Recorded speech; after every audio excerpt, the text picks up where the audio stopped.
the camera and now you're in her way. You know what I'm saying? Oh. Of the sun. Of the sun, yeah. I'm ready. No, Hey, yes, we're back with another DIY, and this time I'm showing you how to make this pigmented red gloss. We're going to start off with our No Problema Versagel. I've already pre-measured it, and then I had no choice but to use almond oil. I am out of my jojoba oil and castor oil that I usually use in my lip gloss, and we're just going to keep stirring the almond oil in until I get this certain slip consistency that I am normally used to. And as you begin to make lip gloss, you can kind of eyeball just about how much oil you will need to find that perfect balance in making your lip gloss. So you're going to just see me gradually add in a little at a time till I find that perfect consistency that I am desiring.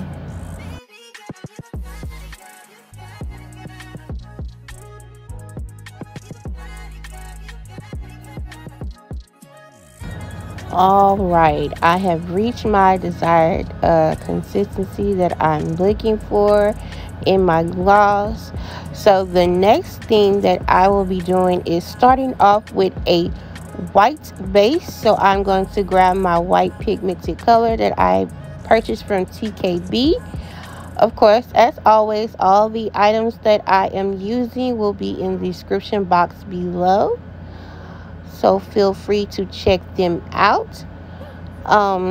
So we're just gonna mix that white in very well, and then I am going to grab my red mica powder, and I'm just going to add a little bit of this in at a time. I already have a red on my website. I was looking for a much more brighter, vibrant red. So of course, you know, when you mix red and white, it does make pink. So me adding that red mica powder to my white base already, it turned it this cute pink.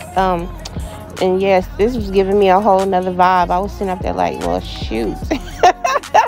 But the red must progress, because it was giving, baby. That pink right there, it was giving, honey. I was loving it. But I went ahead and kept going, and I'm going to add my strong red that I purchased also from TKB.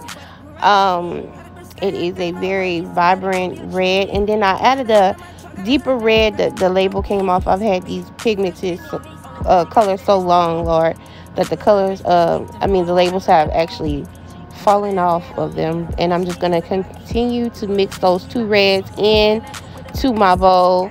Y'all, I was really working on trying to keep that bowl in the camera. It's hard because I have carpal tunnel in my hand, so I have to hold that little wooden spatula a certain way so my hands won't lock up. Okay, we're gonna do a first little swatch. Yes, a color was given, but it wasn't right where I wanted it to be. So next, I added, for a little undertone, some yellow, and I did that off camera because my hand was starting to hurt a little bit, y'all. I'm sorry. I added just a little bit to it, and it really changed the color of this red. It was starting to give what I needed it to give, as you can see.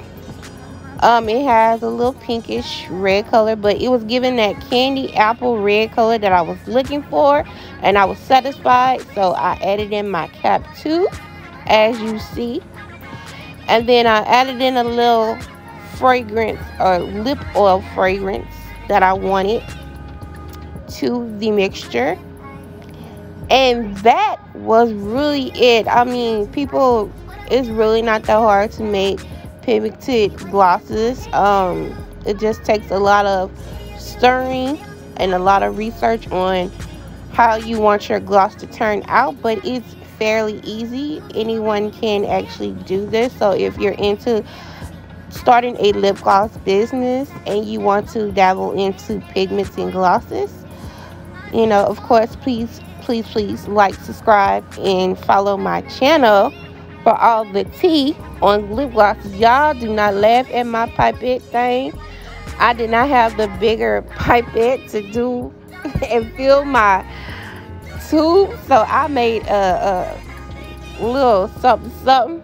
I was trying to show y'all my light because my brand ambassador loves these tubes.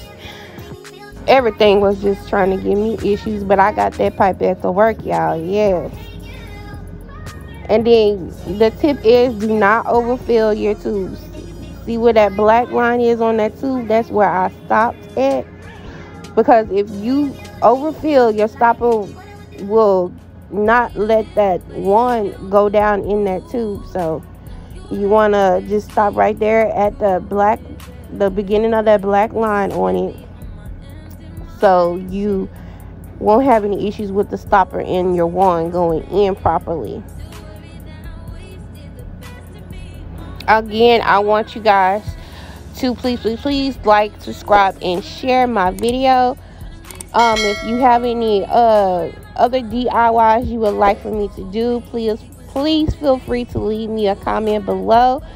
And as always, I want to thank you so much for watching my video.